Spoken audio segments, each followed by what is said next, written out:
7h du matin ñu fas yéene dem base navale amiral Faye Gassama ànd ak waa marine nationale ngir amal benn opération de tir en mer. Ce sera sûrement des images inédites pour ñenn ñu ñuy seetaan waaye l'armée bu Sénégal da koy faral di amal ngir pare bépp attaque terroriste aar itam suñuy ressources naturelles ci biir waaxu Sénégal lu ci mel ni pétrole gaz ak yi ni mel. Top, c'est parti.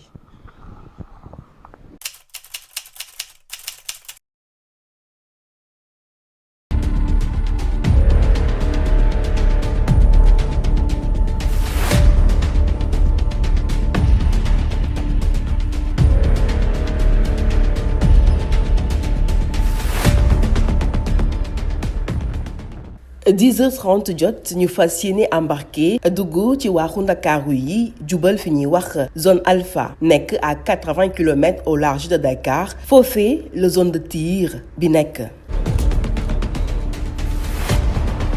laata ñuy dem lieutenant de vaisseau Mamadou Alpha Diallo commandant de la vedette Lac Red Bar ak ay éléments wam tollu ci fukk amal ak journaliste yi ab briefing ngir wax leen ban taxawaay la ñu war a am ngir ñu sàmm seen kaaraange yombal it seen liggéey. Moi qui est là présent, je dois aller du radeau sauvetage numéro 2 ou bien du radeau de sauvetage numéro 1.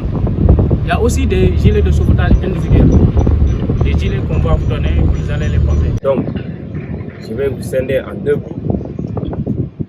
On va descendre en bas, je vais vous expliquer les moyens qu'on a à bord. gannaaw li ni mel defaral nañ leen benn visite guidée ci bateau bi nga xam ni marine nationale mu ngi ko am ci novembre 2020 ci fàttali rek drogue yi ñu jàpp ci waaxu Ndakaaru yi ci at gi ñu nekk vedette Lac Red Bar amal na ci liggéey bu am solo bi ci mujj di 2026 kilogrammes yu ñu jàppoon le 17 octobre 2021 ci benn navire étranger bu ñu duppee la Rosa.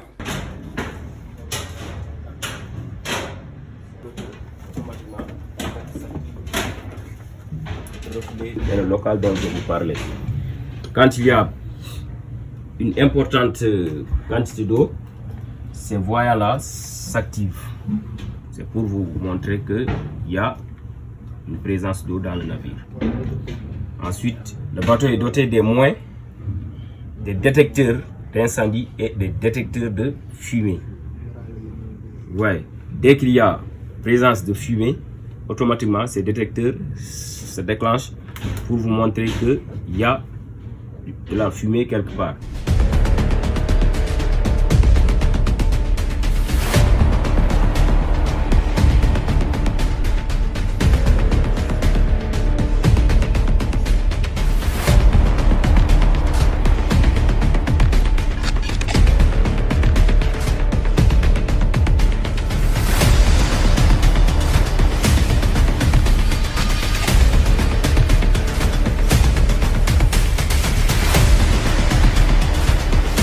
Onze heures 30 jot ñu jógee ci quai bi fas yéene tëmb lieutenant de vaisseau Mamadou Alpha Diallo ñu seen ko ci passerelle supérieure bi muy sànni ay gëtam biir géej.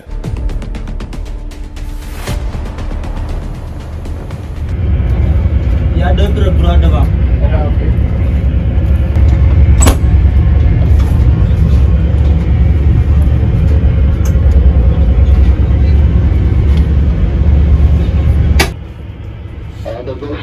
Effectuez un balayage radar sur le côté bâbord et rendez compte de la situation.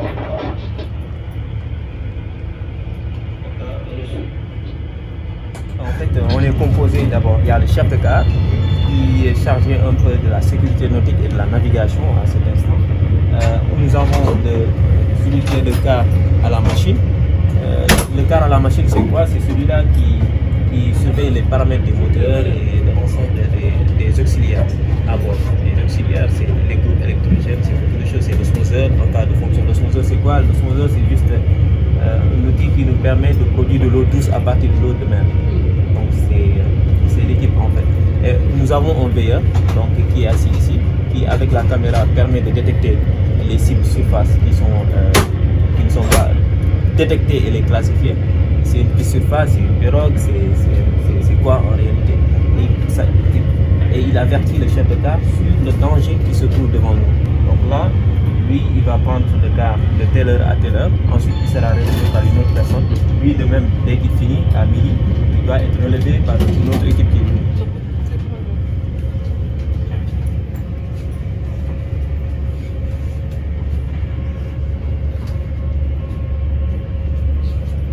ci dispositif de guerre bi ñu gis ci yeneen juróom-ñaari navire vedette côtière rapide anom bi nekk sunu wet ak benn avion de guerre bi ñuy wax Casa 235 bokk ci armée de l'air.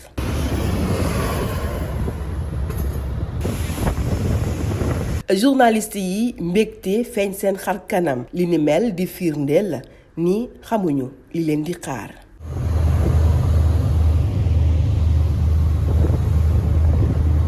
bi ñu rombee île bu Gorée ñu nemmeeku ni géej gi dafa yëngu.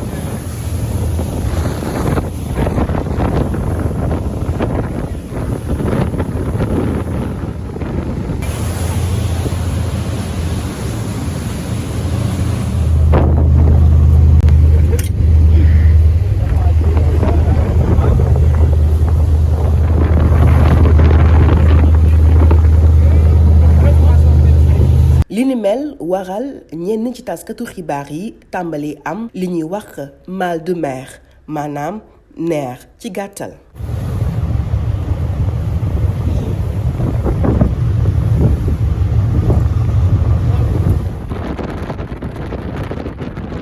ci jamono jooju sunu jàmbaar yi mel ni miis nañ ni géej gi mel ndax ñoo ngi wëyal di manœuvrer ngir jëye bañ a am li ni mel tax ñu jël beneen yoon ngir mën a wan ginnaaw ngelaw gi.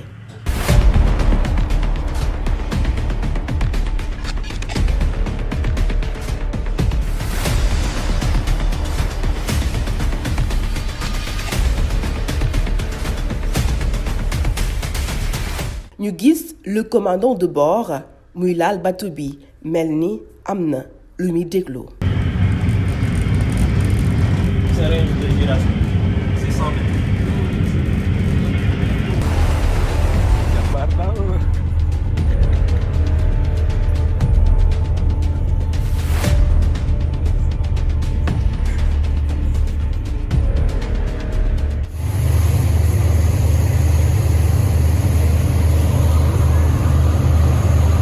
heures ñu yegg ci zone alpha fi tiir yi nar a amee nekk à 80 kilomètres au large de Dakar ñoo ngi en haute mer li géej gi di yëngu terewul missile yi artilleurs yi concentré wu chargé seeni armes ñu di ay canons anti-aériens de gros calibre 12-7 ci passerelle supérieure vedette bi ñu gis fi ñaari calibre 12-7 tribord bâbord ngir mën a pare bépp attaque terroriste.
casque anti-bruit ci seeni nopp, jumelle ngir mën a xam fi adversaire bi féete, missile yi artillerie di bàyyiwaale xel ci tokkwëg bi ñu yor, kàddu yiy jóge ci lieutenant de vaisseau Mamadou Alpha Diallo mi nekk ci cabine de pilotage bi.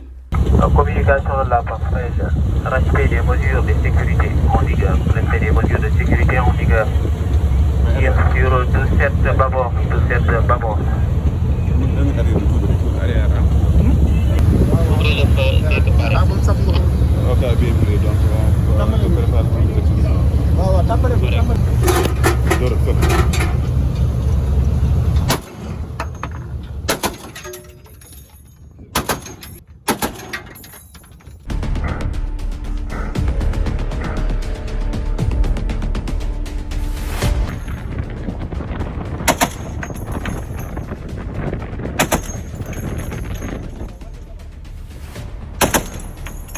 ci fàttali ci zone de tir bi ñu nekk ñoo ngi fi ak yeneeni bateau ñoom ñëpp am benn objectif, abattre les 3 cibles flottantes larguées en pleine mer, maanaam jéem a jam cible yi féyi ci géej gi.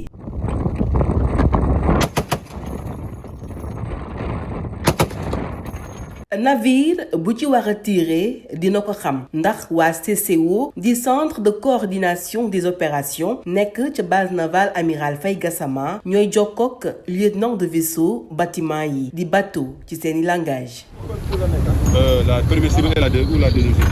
La deuxième cible. Donc on laisse la première cible, on va focaliser sur la deuxième cible. Exact, on est sur la hauteur de la deuxième cible. Ok, bien pris. Deuxième cible baa ngi ne.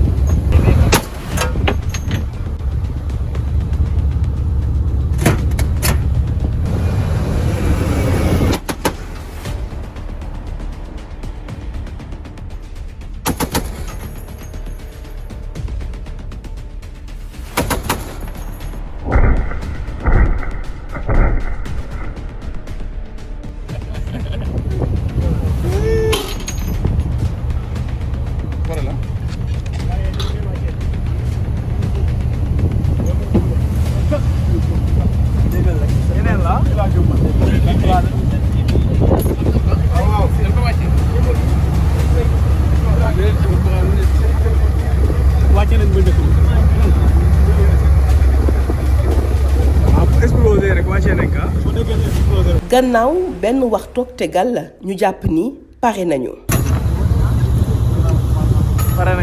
waaw. ci noonee marin yi jotaat beneen signal buy wax ni am na beneen ennemi côté tribord ñu teguwaat ci waax wi.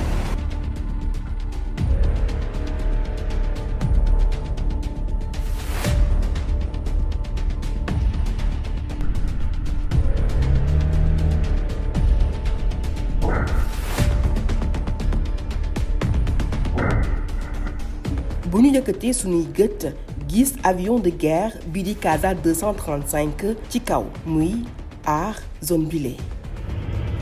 De gauche numéro, effectivement balai en radar sur le côté bâbord et rendez compte de la situation.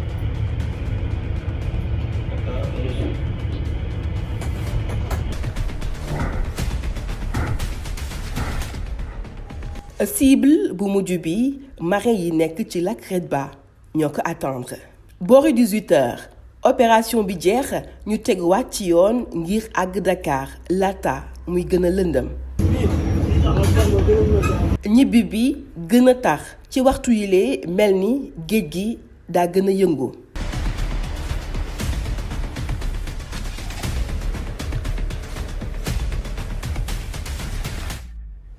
comme ni ngeen ko gisee ci image yi journaliste yi sonn lool ba am ñu tëdd ci passerelle yi am it ñu nekk ci box yi ci réfectoire bi it am ñu sonn lool.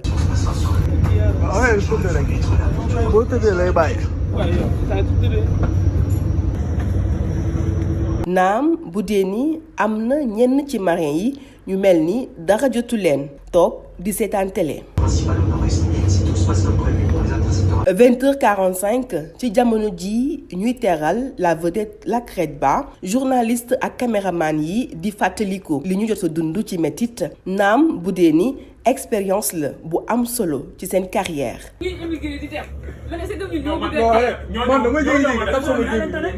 ñun jël gaal mais 60 kilomètres xaw ma 40 kilomètres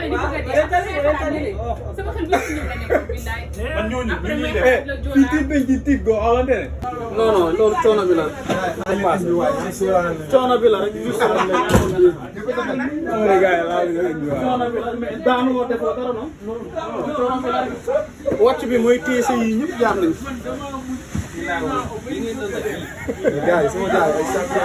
ngir mën a waajal bépp attaque terroriste ak aar suñuy ressources naturelles maanaam pétrole gi nekk ci waaxu Ndakaaru yi marine nationale day faral di amal entraînement yile biir géej exercice yi ñoo ngi ko duppee tàggat 221 gannaaw tir yile beneen simulation amoon na ci Ngazobil ci opération boobee nga xam ni mu ngi amoon ci booru 4 heures du matin laata ñuy tëmb jot nañ fa libéré 8 otages rey fa 7 terroristes amaale na it ci bilan bi benn blessé ci jàmbaar yi